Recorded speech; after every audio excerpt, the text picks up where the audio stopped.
What if the world Jesus lived in wasn't the poor in the way we usually imagine, but designed to keep most people struggling?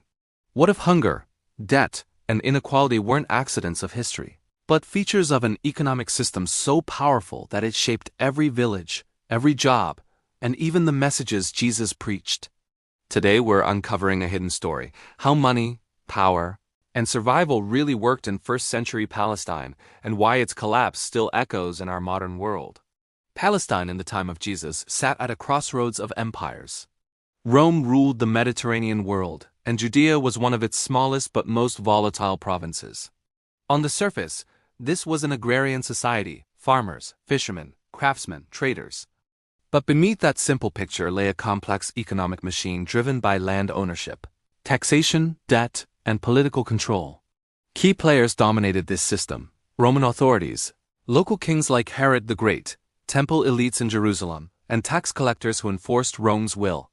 Most people never met Roman emperors, but they felt Rome every time taxes were due. And here's the twist: the temple, the spiritual heart of Jewish life, was also one of the most powerful economic institutions in the region. Before Roman rule, many Jewish families owned small plots of land passed down through generations. Land meant survival. But when Rome took control in 63 BCE, everything changed. Rome demanded tribute, and local rulers raised taxes to pay it. To meet these demands, peasants borrowed money, often at high interest, from wealthy landowners. Debt became the turning point. Miss one bad harvest, one illness, one tax payment, and land was lost. Families who once owned farms became tenant farmers or day laborers, working land they no longer owned.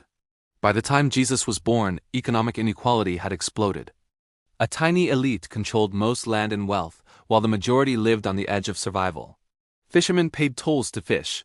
Farmers paid taxes on crops, land, and even tools.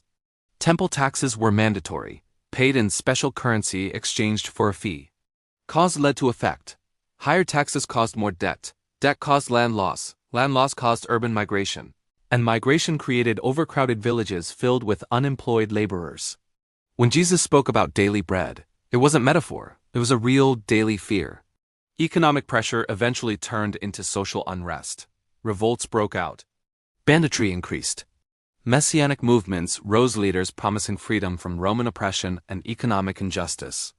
Rome responded with force. Crucifixion wasn't just punishment. This is the world Jesus stepped into, a system already cracking. The fallout was devastating. Families fragmented, traditional village life eroded. Trust in religious and political leaders collapsed. Jesus' teachings about debt forgiveness, wealth redistribution, and caring for the poor weren't abstract theology, they were direct responses to an economic crisis. When he overturned tables in the temple, it wasn't random anger. It was a protest against an exploitative system hiding behind religion. Rome tried reforms. Local elites promised stability. But no fix addressed the root cause: extreme concentration of wealth and power. Within a generation of Jesus' death, Judea would erupt into full-scale rebellion. In 70 CE, Rome destroyed Jerusalem and the temple entirely, a catastrophic economic and cultural collapse. Here's the unsettling part: today the richest 1% control more than half the world's wealth. Household debt is at record highs. Housing, healthcare, and food insecurity echo the same pressures faced 2,000 years ago. Different tools, same pattern. Empires don't always fall suddenly. They fracture slowly through inequality. First, economic systems shape beliefs, behavior, and even faith. Second, inequality isn't just unfair, it's unstable. Third, history doesn't repeat exactly, but it rhymes. The warning is clear: when systems prioritize extraction over sustainability, collapse follows. So the question is this: are we learning from the past or living through another version of it? If this video challenged how you see history, like, subscribe, and share. Understanding the past may be the only way to change what comes next.